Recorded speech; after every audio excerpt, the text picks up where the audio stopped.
औज़ुबिल्लाहिमिनश्शैतानिर्रजीम बिस्मिल्लाहिर्रहमानिर्रहीम। आज का जो इम्पोर्टेंट लेक्चर है वो लॉ गेट का सिलेबस भी है और सीआरपीसी का चैप्टर नंबर 39 बेल से रिलेटेड है। ये ख़ास तौर पे वो नोट्स हैं जो कि मैंने अपने लॉ गेट के टाइम पे बनाए थे और जो कुछ मुझे ये रीड आउट करके ये सारा चैप्टर मुझे समझ लगी थी, तो उससे रिलेटेड जितने इम्पोर्टेंट पॉइंट्स थे वो मैंने निकाले थे, तो मैंने सोचा कि आप लोगों से भी शेयर किए जाए। इस तरह से किसी चीज़ को अगर लिख लिया जाए तो अगर हमारी डिटेल माइंड में ना भी रहे तो हमें आइडिया हो जाता है कि इस चैप्टर के अंदर कौन कौन सी बातें अंडर डिस्कशन थी, और जब वो माइंड में हमारे सेट हो जाती हैं तो फिर हमें आसानी रहती है पेपर को हल करने में। तो हमारा ये चैप्टर है बेल से रिलेटेड। ये 496 to 502 सेक्शंस को डील करता है। इसके अंदर ये सारी चीज़ें डिस्कस होंगी। तो पहला पॉइंट जो मैंने लिखा था वो ये था कि ज़मानत के ख़िलाफ़ अपील या रिवीजन नहीं लग सकती, ज़मानत ज़मानती कहलाती है। तो इसका कॉन्सेप्ट ये है कि जो हमारी ज़मानत है उसके ख़िलाफ़ अपील रिवीजन तो हो नहीं सकती। इसमें आपसे क्वेश्चन पूछा जाता है कि इसके ख़िलाफ़ कोई अपील या रिवीजन हो सकती है, तो हम कहेंगे नो। सेकंड पॉइंट है कि ज़मानत के अप्लाई करने की कोई कैद नहीं, नो लिमिटेशन। ठीक है, ये माइंडसेट अपना बना लीजिए कि अगर इसके मतलब कोई आपको क्वेश्चन आता है कि ज़मानत की टाइम लिमिट क्या हो सकती है, तो उसकी कोई लिमिट नहीं होती। लेकिन क्योंकि आम प्रैक्टिस है, हम ये चीज़ देखते हैं कि जब कोई शख्स के ख़िलाफ़ एफआईआर कटती है तो कोशिश की जाती है कि फ़ौरी से फ़ौरी इसकी ज़मानत की जाए, या वकील के पास जाया जाता है, या कुछ और तरीका इख्तियार किया जाता है। नंबर 3 पॉइंट, ज़मानत का पहला स्टेप है एफआईआर का रजिस्टर होना। अब इस पॉइंट से मतलब ये है कि ज़मानत कम इनटू एग्जिस्टेंस आती कैसे है, मतलब ज़मानत की ज़रूरत क्यों महसूस होती है। वो तभी महसूस होती है जब किसी के ख़िलाफ़ एफआईआर कटती है, जब कोई काज ऑफ एक्शन अराइज होता है और कार्रवाई शुरू करनी होती है पुलिस ने कि किसी शख्स को अरेस्ट करना होता है, तो फिर हम उस चीज़ से बचने के लिए ज़मानत लेते हैं। तो यहाँ पर मैंने 2 वर्ड्स मेंशन किए हैं कि किसी शख्स का एफआईआर में नॉमिनेटेड होना या फिर उसका किसी चीज़ में सस्पेक्टेड होना। तो दोनों ही सूरतों में अरेस्ट करने की कोशिश की जाती है। और बेल इन एंटिसिपेशन का जो है कॉन्सेप्ट ये है कि वो बेल जो कि अरेस्ट होने से पहले ली जाती है उसे बेल इन एंटिसिपेशन भी कहा जाता है।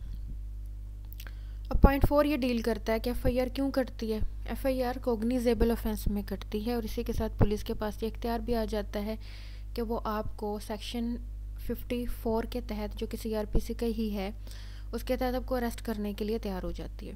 तो अब इसमें ये चीज़ माइंड में रखिएगा कि एफआईआर किन ऑफेंसेस की कटती है। तो एफआईआर कटती है कोग्निजेबल ऑफेंसेस की, और किस सेक्शन के तहत पुलिस आपको अरेस्ट करने की कोशिश करती है, ये इख्तियार उसके पास किस सेक्शन के तहत आता है, तो है वो 54। पॉइंट नंबर 5, तो अगर आप अरेस्ट होने से पहले बेल ले लें तो उसे प्री अरेस्ट बेल कहते हैं, और अगर अरेस्ट होने के बाद करवाएं तो वो पोस्ट अरेस्ट कहलाती है। बाद करवाएं तो वो पोस्ट अरेस्ट कहलाती है। प्री अरेस्ट बेल को हम बेल बिफोर अरेस्ट भी कहते हैं। और ये हमारा कौन सा सेक्शन डील करता है, ये हमारा सेक्शन डील करता है 498। और प्री अरेस्ट बेल के लिए हम कौन सा प्लेटफॉर्म यूज़ करते हैं, हम यूज़ करते हैं session court. Point number 7, 498A के तहत बेल उस वक्त मिलेगी जब वो अपने आप को, यानी कि जो मुलजिम है वो अपने आप को पुलिस या अदालत के सामने सरेंडर कर दे, यानी कि उसने खुद जाके कह देना कि भाई मैं इधर हूँ, आप मुझे पकड़ लें, या तो फिर उसे उस सूरत हाल में बेल मिल सकती है। पॉइंट नंबर 8 है प्रोटेक्टिव और प्रिवेंटिव बेल अगर आपको चाहिए है तो आपको किस प्लेटफॉर्म को अप्रोच करना पड़ेगा, वो है हाई कोर्ट। अब ये क्वेश्चन पूछा जा सकता है कि प्रोटेक्टिव बेल और प्रिवेंटिव बेल का प्लेटफॉर्म कौन सा है, तो है हाई कोर्ट। अच्छा जी, उसके बाद है अरेस्ट हो जाने के बाद 24 घंटे के लिए पुलिस के पास जो है मुलजिम रहता है। अरेस्ट होने के फ़ौरन बाद ही बेल के लिए अप्लाई किया जा सकता है, लेकिन कोर्ट ये देखेगा कि आप किस केस में आए हैं, आया कि वो बेलेबल ऑफेंस है या फिर नॉन बेलेबल ऑफेंस है। ठीक है, अब बेलेबल ऑफेंस हो तो वो हमने बता दिया कि 496 के तहत, और नॉन बेलेबल ऑफेंस 497 के तहत। अब बेल इन बेलेबल ऑफेंसेस जो है 496 को डील करता है, और 496 में कोर्ट बगैर श्योरिटी के भी आपको ज़मानत दे देती है। क्यों? उसकी रीज़न ये है कि 496 में बेल हासिल करना आपका एक कॉन्स्टिट्यूशनल राइट है। नेक्स्ट हमारी क्लास आती है 497 जो कि डील करता है नॉन बेलेबल को। अब नॉन बेलेबल में कानून ने अदालत को मना किया कि आपने ज़मानत नहीं देनी, यह है प्रोहिबिटरी क्लास। और जहाँ नहीं रोका वो है नॉन प्रोहिबिटरी क्लास, यानी कि जहाँ नहीं रोका से मुराद ये है कि वहाँ पर at the discretion of court काम करेगी। दो सूरतें होती हैं जिसके अंदर बेल जनरली ग्रांट कर दी जाती है, बट जनरली ग्रांट नहीं की जा सकती कि उसके अंदर कोई एक्सेप्शनल केस होगा। हर वो ऑफेंस जिसकी सज़ा 10 साल से ज़्यादा है वो प्रोहिबिटेड है, यानी कि उसके अंदर आपको बेल नामुमकिन ही है कि मिले।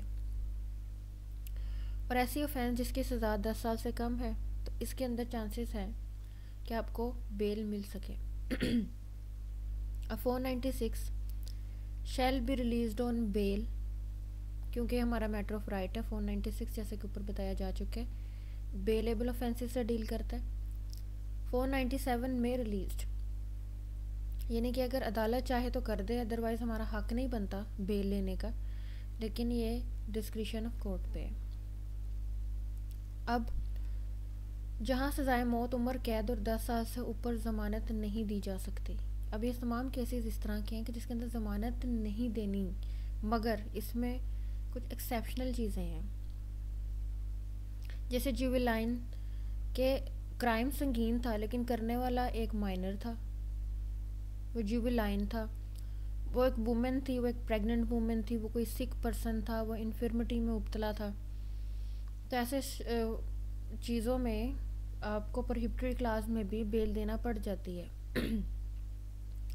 बेल इज़ नॉट ग्रांटेड, एक और असूल इसमें है, और वो ये है कि bail is not granted when it is exhausted, यानी कि आप एक फॉर्म से आपने अप्लाई किया बेल के लिए, उसने रिजेक्ट कर दिया, आप दूसरे पे चले गए, उसने रिजेक्ट कर दिया। तो वो कहते हैं कि बार बार एक ही चीज़ के बारे में आप उसको प्रोसीड करी जा रहे हैं, तो वो कहते हैं कि एग्जॉस्टिव हो जाती है, तो इसके बारे में बेल ग्रांट नहीं की जा सकती।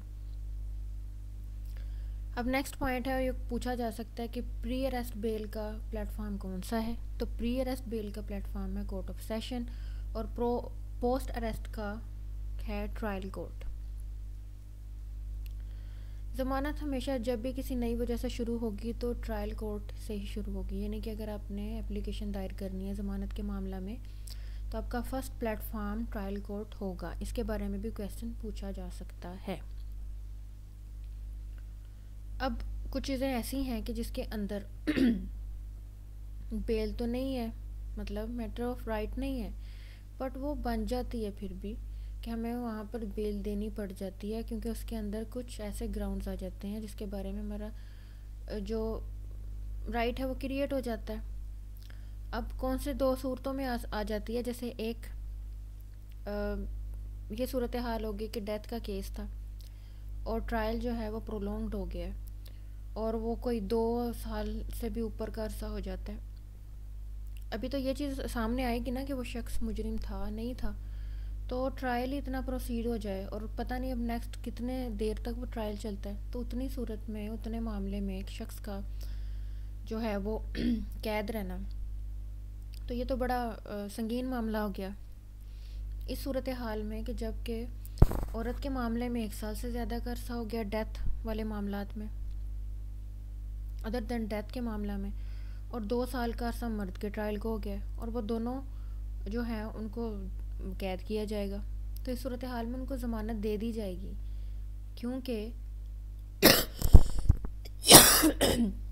Prosecution is responsible for delay in trial, क्योंकि प्रोसिक्यूशन के ऊपर ये बार आता है कि भाई प्रोसिक्यूशन की तरफ से डिले हो रहा है तो दूसरा पर्सन कैद में क्यों रहेगा, तो उस टाइम पे उसे रिहा कर दिया जाएगा, लेकिन वो अंडर ऑब्जर्वेशन रहेगा और उसे कहीं और जाने की इजाज़त नहीं होगी, मतलब मुल्क से बाहर।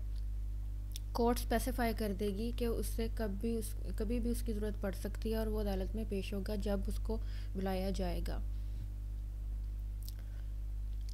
एक और असूल है हार्डेंड एंड डेस्परेट क्रिमिनल, यानी कि एक शख्स जो है वो हैप्चुअल है और वो इश्ताल अंगेज़ी में हमेशा रहता है, तो ऐसे शख्स को ज़मानत नहीं दी जा सकती। Hardened and desperate criminal. अब कुछ और चीज़ें इसके अंदर शामिल थी। 497 क्लॉज 4, कोर्ट इस कंक्लूजन पर पहुंच चुका है कि मैं इस बंदे को रिहा ही करना है, तो इस सूरत में रिहा कर देता है। अब ये 497 क्लास 4 जो है ये इस चीज़ को डील करता है कि तमाम ट्रायल और प्रोसीडिंग्स में कोर्ट ने ये चीज़ जांच ली है कि उसके ऊपर कोई ऐसी चीज़ नहीं आती जिस वजह से उसे इल्ज़ाम दिया गया है।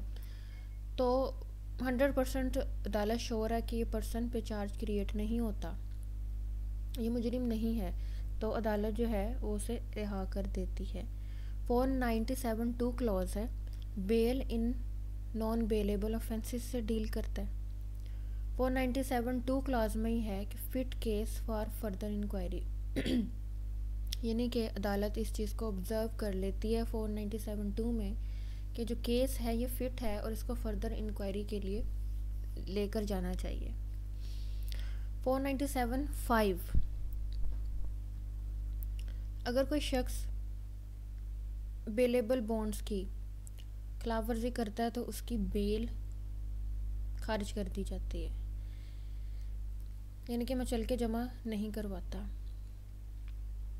499 में cancellation of bond and surety है, यानी कि पब्लिक सर्वेंट जो है वो चाहे तो ये इख्तियार इस्तेमाल कर सकता है।